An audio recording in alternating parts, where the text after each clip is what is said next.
May gira yata mga kababayan sa kampo ng mga Duterte.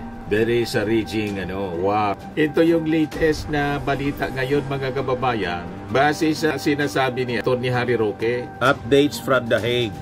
Wala pong dalaw si Miss Hanilet Abansenia. Neither the former president nor anyone else in his immediate vicinity is interested in Harry Roque as a lawyer, sabi ni Kaufman. Balita sa kalagayan ng Tatay Digong. So ano po yung planong gawin? Ano po yung planong gawin ni Miss Hanilet o ang pamilya na bakit po nagkaganon na hindi siya pwede makabisita? Binawalan. Pati ni Marlica mga kababayan, inaaway. Yung tiwala ni Sara at saka ni Digong, nasa kay Atty. Kaufman. So makikita ninyo, nagkakagulo na mga kababayan yung kampo ng nagpapagang mga balita at pagtalakay sa mga isyu ng lipunan. Pulsa! Opinyon, banat at paglalantad sa katotohanan. Pulsa! What you see is what you get. You decide. Ito po mga kababayan, si Dante Maravillas, Bicolano, vlogger, broadcast journalist from Albay.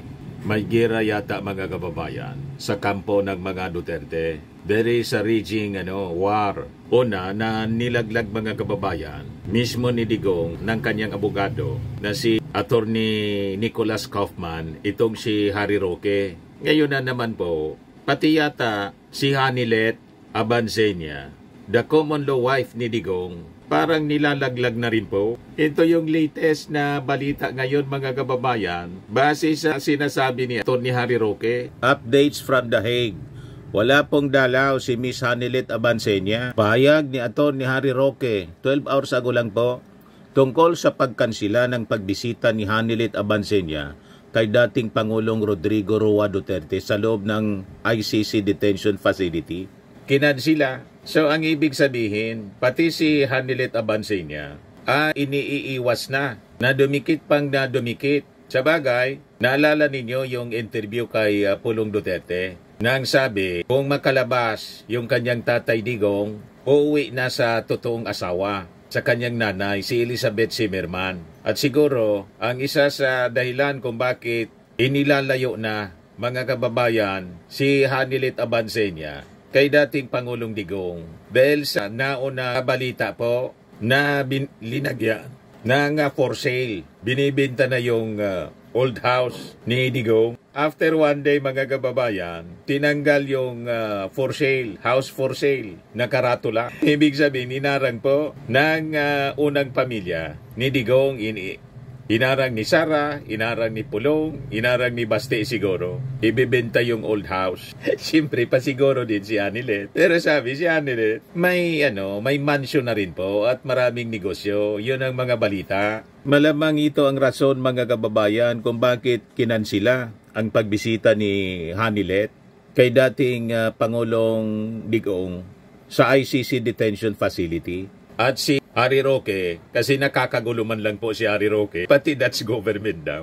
Gustong kasuhan ni Atty. Harry Roque. Ito pinagsabihan ni Atty. Nicholas Kaufman. Ang sabi, yon ang utos ni Digong. Umuwi na si Atty. Harry Roque. Yan sabi ni Atty. Kaufman. Neither the former president nor anyone else in his immediate vicinity is interested in Harry Roque as a lawyer, sabi ni Kaufman. Walang interesado kay Harry Roque. Kahit nga po si Sara, ayaw kay Harry Roque. Sabi ni Atty. Kaufman, the former president has made it known that Roque should stop interfering in his case and return to the Philippines to sort out his own troubling legal issues. Sagot naman po ni Harry Roque, may support to the Duterte legal defense continues. There is no truth that I have interfered in the case of that. I have given statements that might affect the defense legal strategy in the ICC, sabi po ni Harry Roque. O ngayon, sa isyu ni Hanilet Abansenia, pakinggan natin yung sinasabi ni Atty. Harry Roque na kinansila yung naka-schedule na pagbisita. Ito po, pakinggan natin mga kababayan. Report ito ng Abante News. Tung araw ng Biyernes, Lunes, Martes, at sa tingin ko hindi na matutuloy ang bisita ngayong araw ng Miyerkules. Hindi na daw matutuloy. Wala pa pong dahilan ay binibigay kung bakit hindi natuloy ang kanyang pagbisita.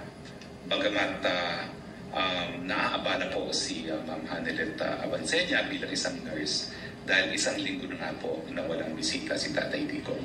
Bakit po kaya para kay Pangulong Duterte na hindi niya nakikita ng ilang araw na? Tama po, kasi ito lang yung pinakamatagal na panahon na mula nang natitira si Tatay Digong na walang pamilya na nakakabisita kay Tatay Digong. Dito sa isa po. Dali lang.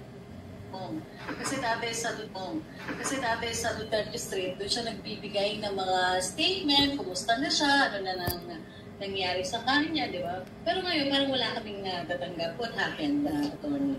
Well, natuloy po ang bisita ni Ma'am Hanelet noong Miyerkules ng isang linggo.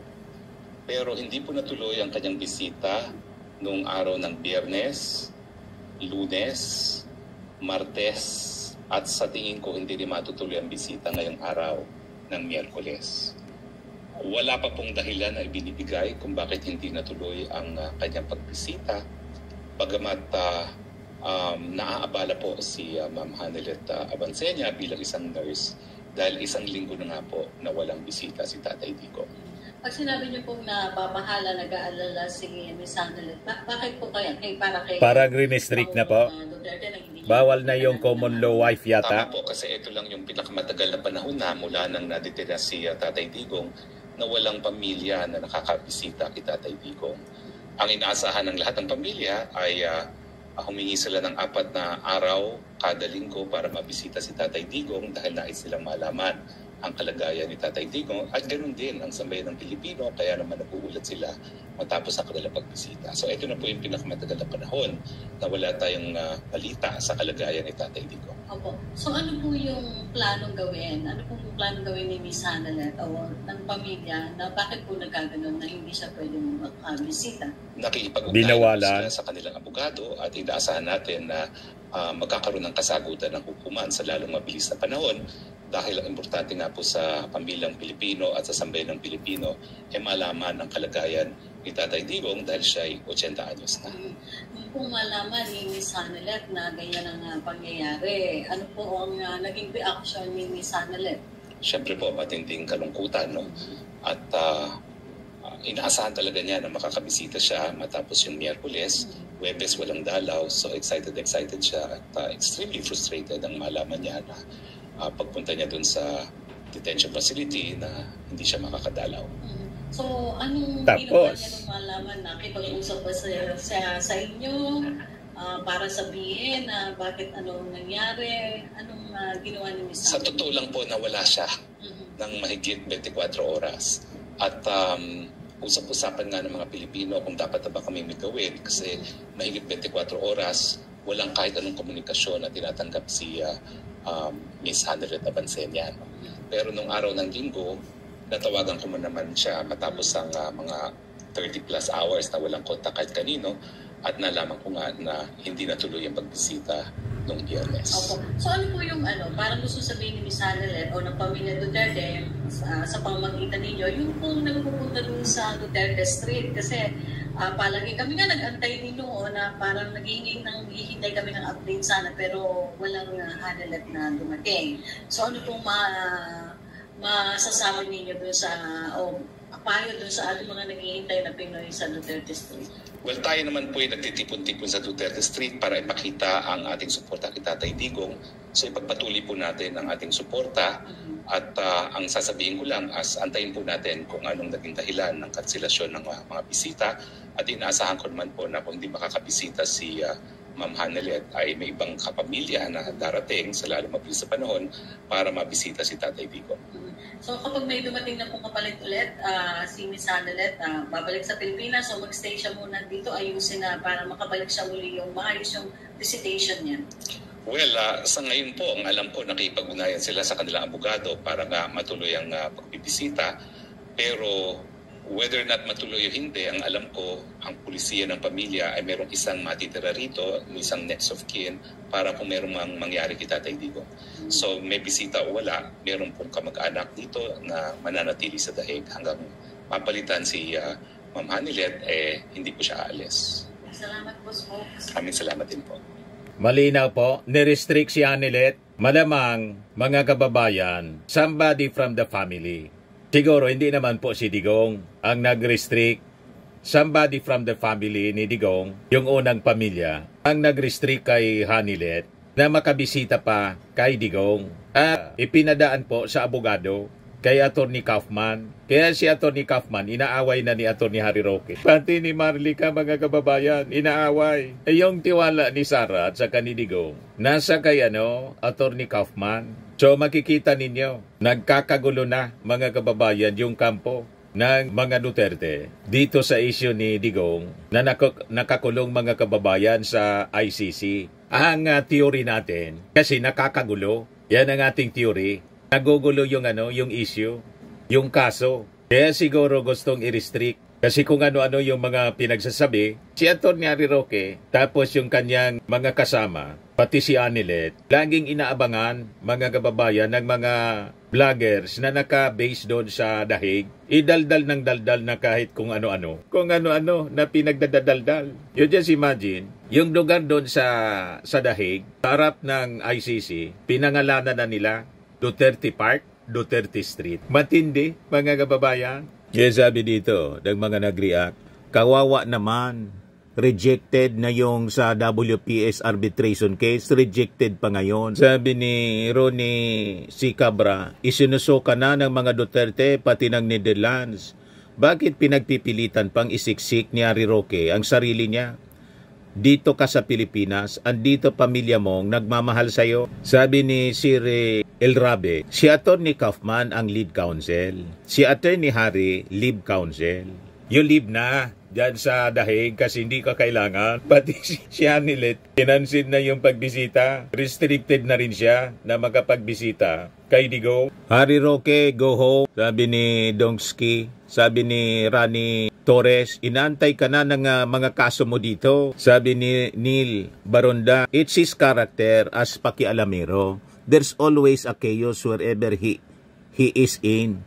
He was voted out from the party list because of his behavior. Sabi ni Chair Vio, send Roque back to the Philippines, Kaufman. They badly need him here. Sabi ni Athena Rosal, spokesman ba ito ng mga Duterte o self-proclaimed o self-appointed kahit sinusuka na?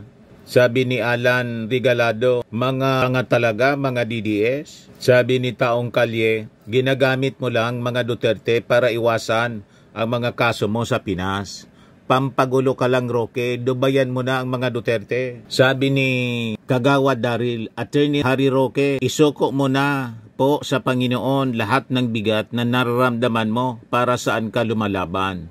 Kapag ikaw ay nasa Kumunoy, habang ikaw ay naglilikot, lalo ka lumulubog. Sabi ni The Six Side, baka na-offend si Kaufman sa nireport ni Miss Hanilet na hindi pinuntahan si PRRD nung lawyer. Malamang. Kasi po, more talk, more mistakes, kaya tuwang-tuwa tayo. Sige lang ang daldal ni Atty. Harry Roque, pagkatapos pati ni Sara Duterte, ni Hanilet, lahat sila daldal ng daldal. Maganda yan, ipagpatuloy ninyo ang pagdaldal ng pagdaldal. Yung mga vloggers naman po, gustong-gusto nila, nag-aaway na rin. Gustong-gusto nila kung sino yung maka-scope na mag-interview. Kasi nga po, hanap buhay din nila yung mag-interview, more views, more revenues. Yun din yung yung purpose ng mga vloggers dyan. Sumikat na rin yung mga vloggers dyan nakabase sa dahig, ginagamit yung issue ng mga Duterte. Si Sara man, tuwang-tuwa kasi hindi na niya kailangan na maghakot pa ng mga taga-media na kailangan niyang punduhan para interviewin siya tulad sa Australia. Tanong lang niya kayo ng tanong kasi bayad na niya lahat.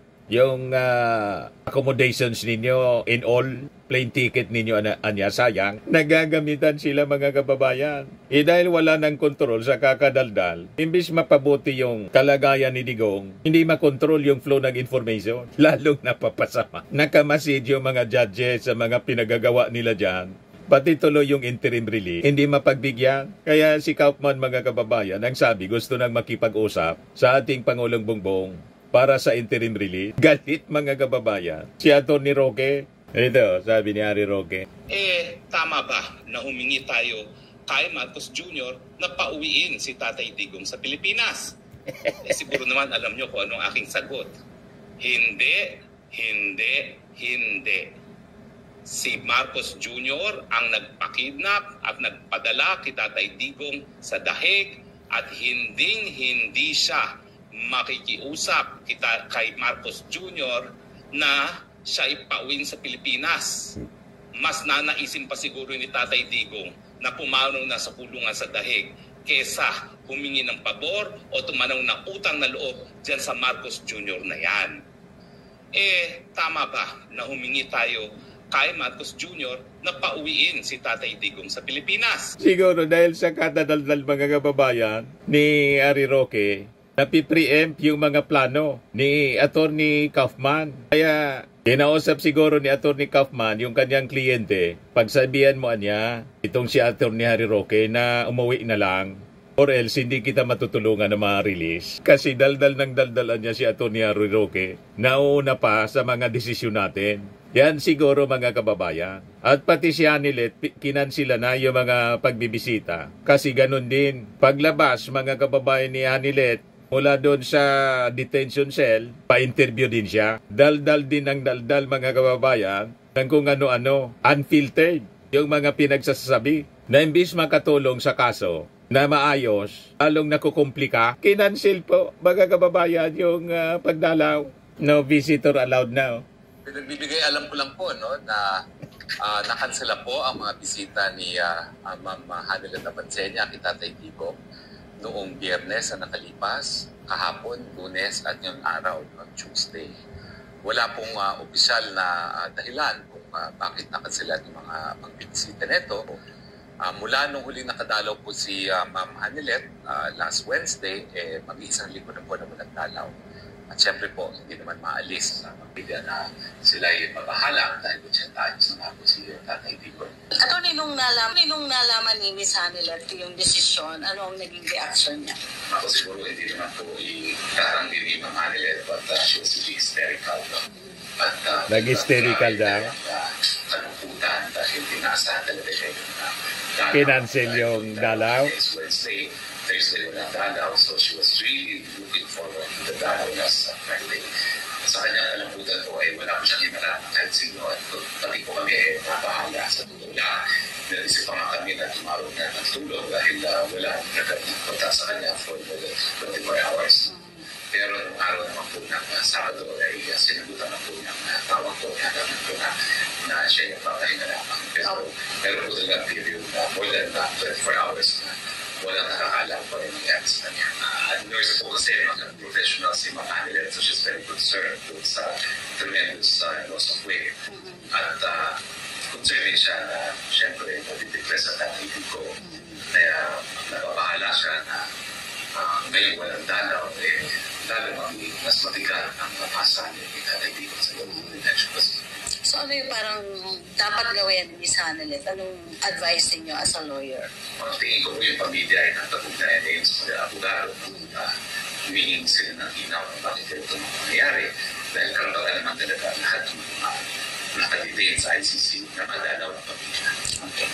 Sabi pa ni Attorney Harry Roque, Matinding pagbagsak ng timbang ni Tatay Digong ikinabahala ni Hanilet. paano niya nasabi na kinansil nga yung pagbisita? Hindi man siya inalaw na makapasok. Malamang another propaganda, mga kababayan, para maalarma yung mga supporters ni Digong. Siya mismo niya nagsabi na ni-restrict, hindi pinapasok si Hanilet. Mga kababayan, bawal na kay Hanilet na magbisita. Kinansil yung mga pagbisita. Kaya nga daw, nag-hysterical si Hanilet. So, makikita ninyo, talagang nagkakagulo na ang kampo ng mga Duterte.